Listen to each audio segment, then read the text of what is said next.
Hola, hola, ¿cómo están? Mi nombre es Celeste Violás y esta es una nueva entrega de Historias de Vida. Hoy, el programa tendrá diferentes matices. Comenzamos con el licenciado Rafael Ortiz y su trabajo titulado Los bandeirantes, héroes o villanos. Este trabajo presentado por el grupo fundador y en el mío particular se llama Los bandeirantes, villanos o héroes. Antes de comenzar a explicar esto, yo tengo que aclarar como historiador que existen miradas diferentes sobre esta problemática y en general sobre cualquier hecho histórico. Siempre en historia hay que tener en cuenta esas miradas, quién o quiénes la escriben, desde dónde y cuál o cuáles son sus motivos. Y en historia siempre aparecen nuevos documentos, hechos, testimonios, material arqueológico y otros que nos obligan a replantearnos la historia y a reescribirla con una nueva interpretación. Y hay un principio en la historia que dice que nada es para siempre y de una verdad absoluta. Bien, al respecto para este tema yo toqué varios temas, varias bibliografías, por ejemplo, Amable, Dorman, Roja, en la que habla sobre el origen de los bandeirantes, los paulistas, también llamados mamelucos, hace una referencia a lo que eran las bandeiras, lo que eran las facendas, y por ejemplo dice que se lo llama así porque bueno, eran habitantes de San Pablo, en la que iban a conquistar, a someter a los aborígenes para hacerlo trabajar en las facendas. Hay otros autores que yo lo menciono, que lo tocó, como por ejemplo Leviton, Furlong, Páez. Y Furlong indudablemente establece una característica muy particular que hay que tener en cuenta, que dice que es indudable que los 4 centros de reducción en América del Sur, que son Manes, Moxos, Chiquita, Misiones, cumplieron un rol estratégico o geopolítico de afirmación y defensa de la soberanía española ante el avance portugués. Y eso es fundamental para poder entender la presencia de los bandeirantes paulistas. Meder dice otro importante, ¿no? que dice que a partir de 1628 y 1641 va a provocar varias pérdidas de vida de aborígenes y ocupaciones de pueblos, destrucciones de edificios, robo de ganado y bienes, que van a ser cuantiosas las pérdidas, guaraníes apresados y conducidos a San Pablo, que fueron en miles, ¿no? Bueno, después hay una tesis doctoral que tomé de Ruiz Martínez Cañafate, y él dice que el término bandeira, de ahí viene bandeirante, proviene de un modelo de formación usado por los ejércitos, y paulista porque proviene de San Pablo. También habla de las malocas eran las entradas de los bandeirantes que ejecutaban por engaño para conquistar pueblos. Sigo tomando otro ejemplo, por ejemplo Dixon, que habla sobre las incursiones de bandeirantes, buscaban mano de obra esclava para su explotación de caña de azúcar en San Pablo. Se calcula, dice otro autor, Ferrer Benimeli, que fueron más o menos 200.000 indios entre cautivos y muertos los que huyeron a los bosques y se inició así el traslado hacia el sur de Misiones. Hay otro autor que tomo, que es Páez y Echenique, que habla de la intención de los bandeirantes. Y dice bien clarito ellos que avanzaban hacia la región de la Misión en el Guairá, que eran doble. Por una parte a los indios guaraníes y venderlo como esclavos a los plantadores de Brasil, y otro abrirse un camino hacia el río de la Plata en el sur y hacia los yacimientos mineros del Alto Perú en el oeste. Por esto es que acá aparece la explicación del concepto, ¿no? El título del trabajo que habla de bandeirantes, villanos, héroes. En el Brasil, los bandeirantes son considerados como héroes nacionales, porque vinieron y supieron extender el territorio lusitano a expensa de las posesiones españolas. Mientras que hay una real cédula tomada de España del año 1639, en la que dice que más o menos 60.000 indios fueron vendidos como esclavos en los mercados del Brasil. Los bandeirantes se destacaron por su ferocidad, las poblaciones eran incendiadas, las iglesias saqueadas y arrasadas, y los indios perseguidos, matados o capturados como animales. En el Brasil, dice los mismos autores, o sea, Páez y Echenique, dicen en el Brasil los bandeirantes son considerados como héroes nacionales. mientras que en los territorios españoles eran considerados villanos por todo lo que estoy describiendo, que ellos mismos mencionan las destrucciones, los saqueos, etcétera, etcétera. Más adelante le menciona a Rodríguez, es otro autor, en la que dice que los guaraníes de las reducciones fueron cazados, vendidos como esclavos por los paulistas, mamelucos o bandeirantes. Y otra autora de apellido Tibaldes dice: descendientes portugueses, los bandeirantes, también llamados paulistas y mameluco, acá explica el porqué el término mameluco o bandeirante, conformaban grupos que se dedicaban a asolar no solo territorio español, sino especialmente a arrasar las misiones para atrapar a los indígenas guaraníes y llevarlos a San Pablo como esclavos. Mientras que en la historia española, acá está la otra explicación, la otra mirada por parte de los españoles, mientras que en la historia española los bandeirantes son considerados al modo hoy de piratas, bandoleros, en la América portuguesa son reconocidos por haber llevado la frontera más allá de lo establecido por el Tratado de Tordesillas. Estos ataques que realizaban los bandeirantes paulistas eran considerados malocas, que son expediciones. Evidentemente que el objetivo eran las misiones para poder ocupar territorio, y se lo frenó la batalla en Bororé en 1641, donde gracias a la defensa que hicieron los aborígenes en ese territorio actual cerca de la cercanía de San Javier, hoy por hoy, ¿no es cierto?, podemos nosotros tener un territorio misionero, porque probablemente por la forma que tiene Misiones geográficamente hablando, tendría que ser todo portugués de acuerdo con el avance tomado por los paulistas. Volviendo al tema de otros autores, nosotros podemos decir que el mameluco se le llamaba así porque era descendiente de un blanco con la India. Y por eso que los habitantes de San Pablo se dedicaron a la agricultura, ganadería, minería y al bandolerismo. Para organizar su bandera era necesario un capital y gente para eso. La bandera era una organización comercial que buscaba el lucro con la venta de indios apresados. Este modo de cazar indios, llamado maloquear, y a la caza de indios maloca, y cuando ellos iban plantaban bandera o se llevaban bandera. Monseñor Kemere, que es otro autor que yo tomé, el primer obispo de Misiones, él dice que la región del Guairá era muy importante por estar en la frontera donde se manifestaba en forma creciente la decisión portuguesa de expandir la conquista y colonizarla a partir de San Pablo. Era previsible que muy pronto el desconocimiento del límite establecido avasallaría las reducciones guaireñas y vería a los cazadores de esclavos ocupar de este punto estratégico todo el centro del continente. Por lo tanto, el propósito, según otro autor, Roilion Arrúspide, dice que era despejar el camino al Perú para llegar a los territorios que tenían oro y plata. Como conclusión de este trabajo presentado por el grupo fundador, en este caso el mío particular, yo puedo decir que la expansión geográfica de los lusos brasileños que tomaron adelante a raíz de las banderas, y que lo único que defendieron esos territorios portugueses y la corona española fueron los guaraníes. Sin ellos es probable y posible que hoy sería todo este territorio brasilero, y ahí está el motivo fundacional de la destrucción, de los saqueos, de la esclavitud, de la muerte, de incendios por parte de las banderas.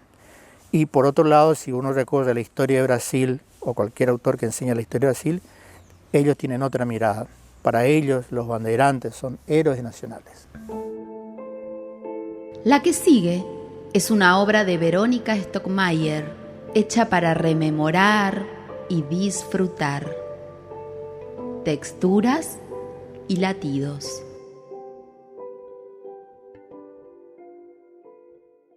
Desde la nostalgia, texturas y latidos. Entonces, los días se abrían con gestos amorosos y la vida siempre era oportunidad en esa casita enmarcada por su cerco de ligustrinas y sus patiecitos en terraza, en la que vi la luz un sábado de un septiembre avanzado de 1958.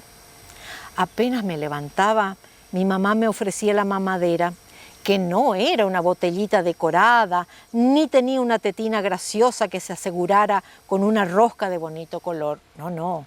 La mía era un frasco de vidrio en la que se encajaba justa una tetina enorme. Mis manitos apenas la rodeaban. Me la llevaba a la cama grande, desarmada todavía, y era toda una ceremonia quitarme el pijama, ponerlo del revés, acercármelo a la cara y tomar la mamadera, acariciando la textura aterciopelada de la franela que se confeccionaban camisitas, pantalones, polleras, vestiditos y ropa de dormir, una tela que cuidaba y abrigaba la piel frágil de los niños. Eso, y abrir un poco la ventana para que penetrara un hilito de luz. En esa endijita flotaban pelusas, microorganismos. El ritual se me hacía largo y placentero, porque mientras sorbía y acariñaba el embés suavecito del pijama, me concentraba en pequeños seres suspendidos en esa rendijita luminosa. Hombrecitos, pequeños animales, enanitos que me esperaban con vocecita apagada para entablar conversaciones animadas mientras consumía mi yeya. Después ingresaban al mundo los ruidos de la mañana, los cacharros de la cocina, el crepitar del fuego en la vieja cocina a leña, el chirrido del agua resbalando y desvaneciéndose en la superficie de la plancha caliente, el maullido del gato, los pájaros, los camiones cargados de raído, gargareando mientras se enfilaban hacia la planchada, el silbido característico de mi padre, que ya había transitado la primera parte de su fajina mañanera y venía por su desayuno. El café con leche competía con el aroma penetrante de la hierba, cernido en todo aquel barrio que albergaba secadero, barbacoa y 2 villas de tareferos un poco verdes y un poco del color de las ponchadas.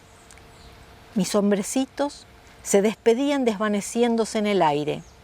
Mis deditos consolaban amigables la trama acogedora de la franela y yo me incorporaba despacio y llevaba con cuidado la mamadera vacía a la bacha de la cocina que siempre me quedaba tan alta.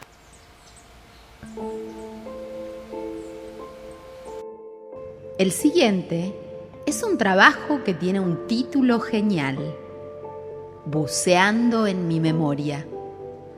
Le pertenece a Heidi Senjas. Ya mismo los invito a ver de qué se trata.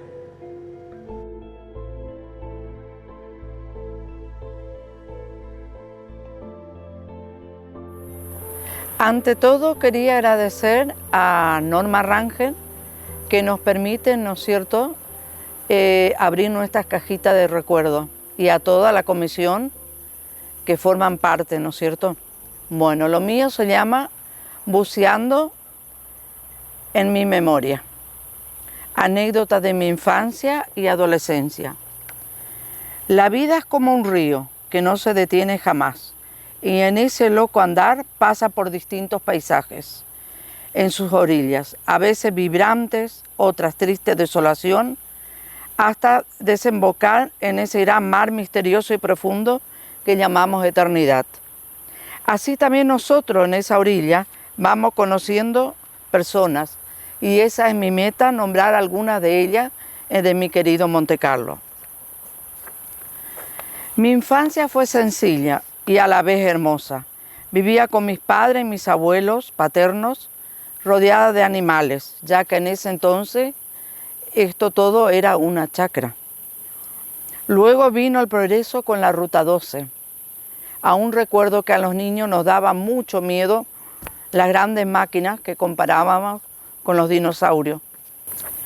Cuando aún era pequeña me quedaba al cuidado de mi abuela, Ana, ya que mis padres plantaban pinos y eucaliptos y carpían en la chacra. Mi abuelo siempre lo recuerdo en su reposera de lona, ya que se fue quedando inválido consecuencia de la guerra del 14. Por allá en su otra patria, la lejana Alemania. La abuela cocinaba y también hacía las compras. La carne se compraba lo de don Falcón. La carnicería estaba en un edificio aparte del almacén. No había bolsita, por lo tanto usábamos plato o canasta de mimbre. Otras veces comprábamos lo de la familia Schimke. Aún me acuerdo de la oma, que hacía una masa muy rica a base de miel y maní. Entre los Ximque y los Falcón había un espacio vacío, una especie de potrero, donde solían acampar los gitanos. Mi mamá no me dejaba llegar mi muñeca, ya que decían que me la iban a robar los gitanos, y era porque yo a la vuelta no la quería acarrear. En esos tiempos, cuando alguien fallecía, se llevaba por un año luto riguroso. Yo también le pedí a mi madre que le haga un vestido de luto a mi muñeca. Aún me acuerdo que la pechera era negra y la pollera negra con lunares blancos. A la peluquería íbamos lo del querido Ernesto Bratz, donde de paso mis padres se enteraban de las novedades del centro. No había entretenimiento. A veces venía un circo y se instalaba en lo que hoy es actualmente la plazoleta La Paloma. Era muy pequeña, pero aún recuerdo que íbamos al galpón de don Jacobo Ranger, donde improvisaban obras de teatro y pasaban diapositivas, y aún ni soñábamos con la televisión. Ya que menciono don Jacobo Ranger, él tenía uno de los pocos negocios que había en esa época, aparte de la cooperativa agrícola. Era de ramos generales. Allí se podía adquirir desde una olla, fiambres, tela, y además los parroquianos se reunían comentando sus cosas mientras peritaban una cerveza. Aún me recuerdo de su fiel mascota, un perrito negro al que le llamaban Mr. Fogg. Alguien me contó que cuando fallece, él hasta publicó en una revista alemana el fallecimiento de su querida mascota. Siempre recuerdo mi infancia como la mejor época de mi vida, tan cargada de magia y de travesura. Era otro mundo, tan distinto al actual. La solidaridad estaba presente, lo mismo que la palabra tenía un gran significado. Cuando se carneaba en mi casa algún animal, era costumbre convidar a los vecinos. Mi querida prima Irma Osterwalder le gustaba participar en el corte de grasa para hacer el chicharrón. Los cumpleaños y bodas se festejaban a los grandes. Mi padre siempre era el encargado de tocar el acordeón. El que también solía animar era el querido Heiner Miller, que viene a ser el abuelo de la esposa de don Eicheler. Vivió muchos años en el Paraguay y venía de visita a mi casa y se quedaba unos 15 días y ahí componía las canciones, algunas bastante picarescas, que luego mi padre las cantaba en el club con sus amigos o en reuniones familiares. No me dejaban participar porque, bueno, yo no entendía el significado del doble sentido. Lo más era cuando venía mi tío Gustavo con el tractor, con mi abuela materna, la Oma Lina. El tractor era como el mejor auto de hoy. Recuerdo que sobre ambos guardabarros tenía una barandilla donde colocaban unas almohadas y ahí rumbo a Guatambú, a la gran casa de los abuelos.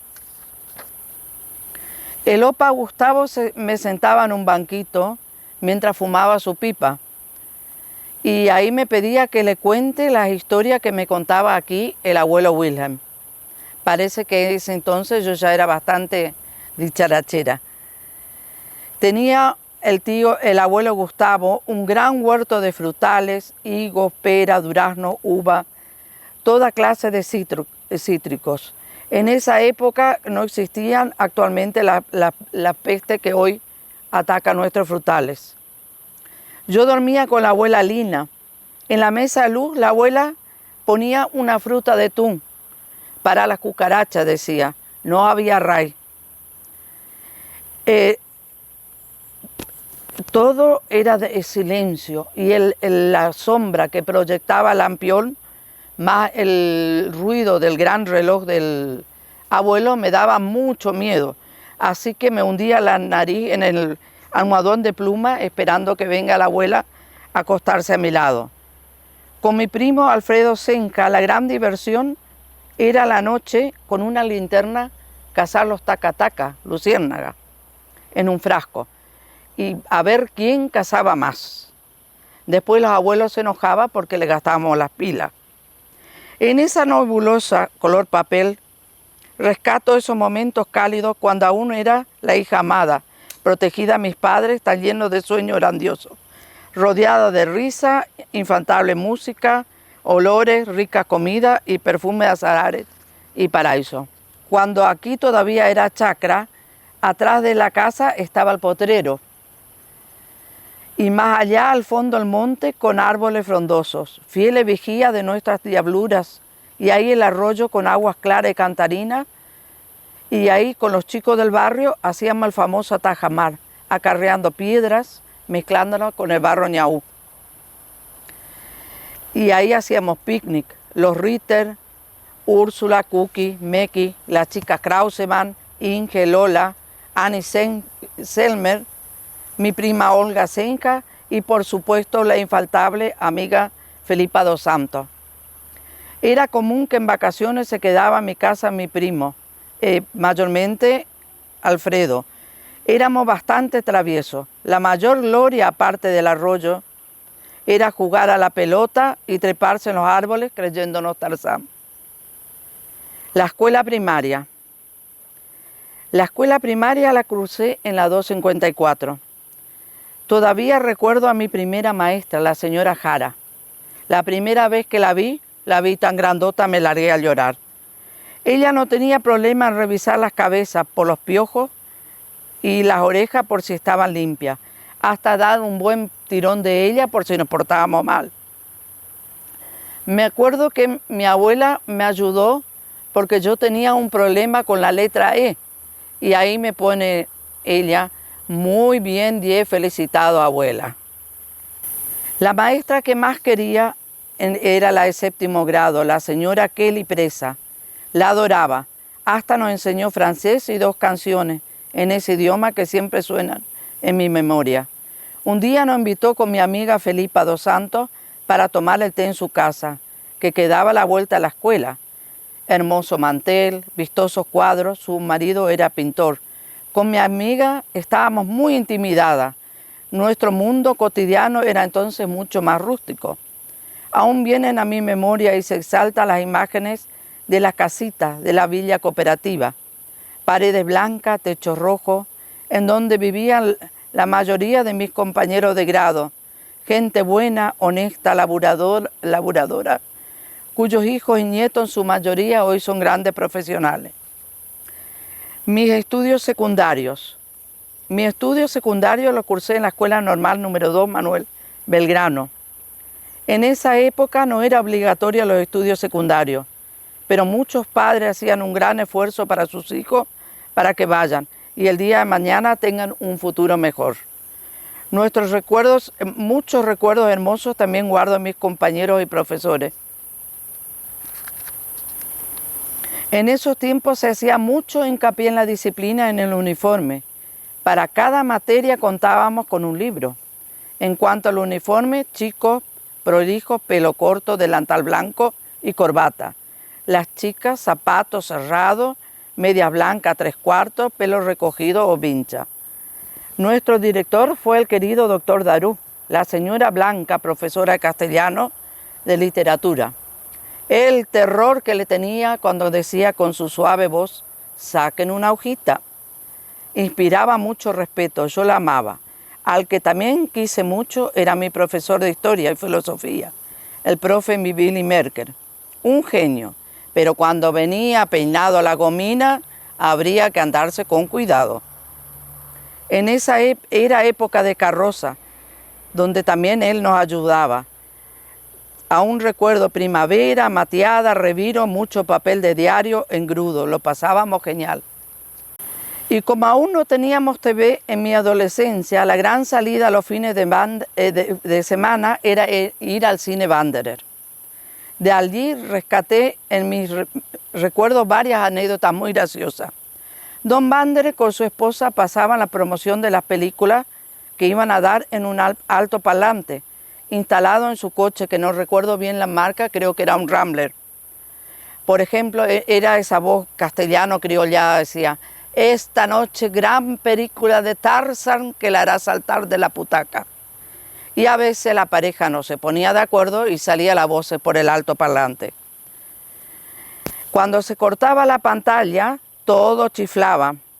Me acuerdo del tío Max Osterwalder, que decía que iba solo para ver las películas de cowboy a ver cuánto cargaban los revólveres. El cine también contaba con un kiosco muy completo, atendido por la nuera del dueño, Elisa Franke, junto con su esposo Martín. Siempre amable, alegre. También había helado, solo que en esa época eran solo de 3 gustos: vainilla, chocolate y frutilla, riquísimo. Los domingos había matiné para que puedan asistir los menores. Con mi amiga Felipa nos acordamos mucho y con mucho humor de cuando en la pantalla hubo una escena de lluvia.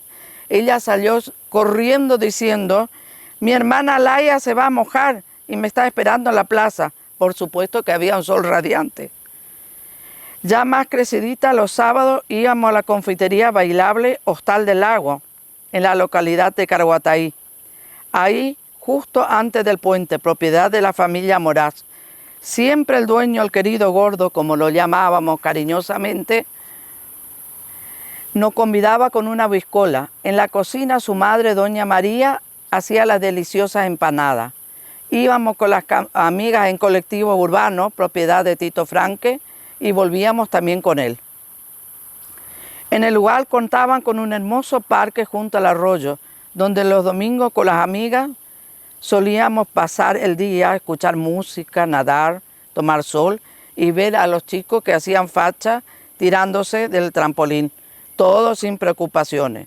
En ese torbellino que es la vida que sigue circulando, grato es volver a esos lugares y personajes que están ahí en mi memoria. Por eso siempre te volvería a elegir Monte Carlo, mi pago querido, que en primavera tu verde se pinta de retazos de distintos colores, con flores de lapacho, azalea, orquídeas y tantas otras. Bueno, si quieren saber más anécdotas, van a tener que leer el libro. Muchas gracias. Es momento de despedirnos, no sin antes agradecer a cada uno de ustedes quienes nos acompañan programa a programa. Les anticipamos que habrá muchas más historias atrapantes en las sucesivas emisiones. Los esperamos. Hasta la próxima.